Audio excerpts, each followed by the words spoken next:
құрметті достар, бұл қызықты психология каналы. Бүгінгі видеода сендерге қызықты аурулар психосоматикасы туралы айтамын.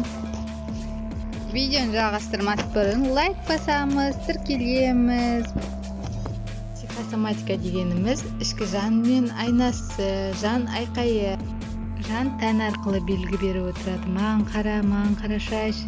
Ішкі жанмен белгісі ретінде осындай аурулар пайда болады. Бас ауруы басқалардың қателігіне өзін кінәлау сезімінен пайда болады. Эмоцияны шығара алмайтын адамдарда кездеседі. Бұндай жағдайда эмоцияны сыртқа шығару өзімен жұмыс жасау қажет. Бұлшықет ауруы жұмыстағы қиындықтар. Бір шаруаны атқара алмау, істегісі келмеу сезімінен пайда болады. Бронхит отбасында қиындықтар туындаған адамдарда жиі кездеседі. Қарсылығын ашық білдіре алмайтын сезімнен туындайды. Гастрит ауруы іштегі ашу, ызаны, іште сақтаған адамдарда жиі пайда болады. Иммунитет төмендеуі өзінің менін қорғай алмаудан, басқаларға қарсы келе алмаудан болады. Артық салмағы бар адамдардың психосоматикасы өзін психологиялық тұрғыда қорғай алмайтын немесе өзінің қорғаны барына сенімсіз адамдарда байқалатын болады.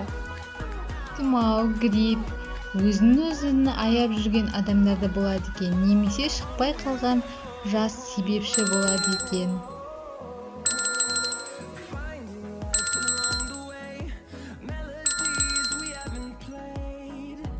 Ауруы қасындағы жақын адамдардың бәріне қамқор болғысы келетін адамдарға тән. Ашуланшақ, өкпешіл адамдарда жиі кездеседі.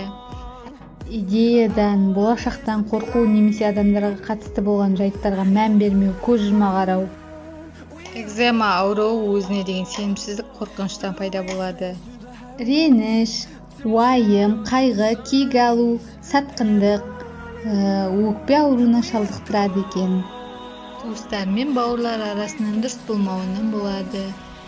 Анемия адамның өміріндегі қуаныштың аздығы, өмір сүруден қорқу, өзіне сенімділіктің жетіспеуінен, қуануға өзіне мүмкіндік бермеуден болады.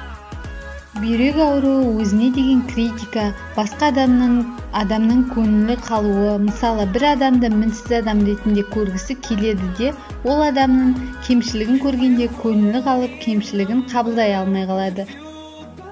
Рак ауруы қатты психикалық соққы алған кезде күйзелген, күйінген, қайғырған адамдарға жиі кездеседі.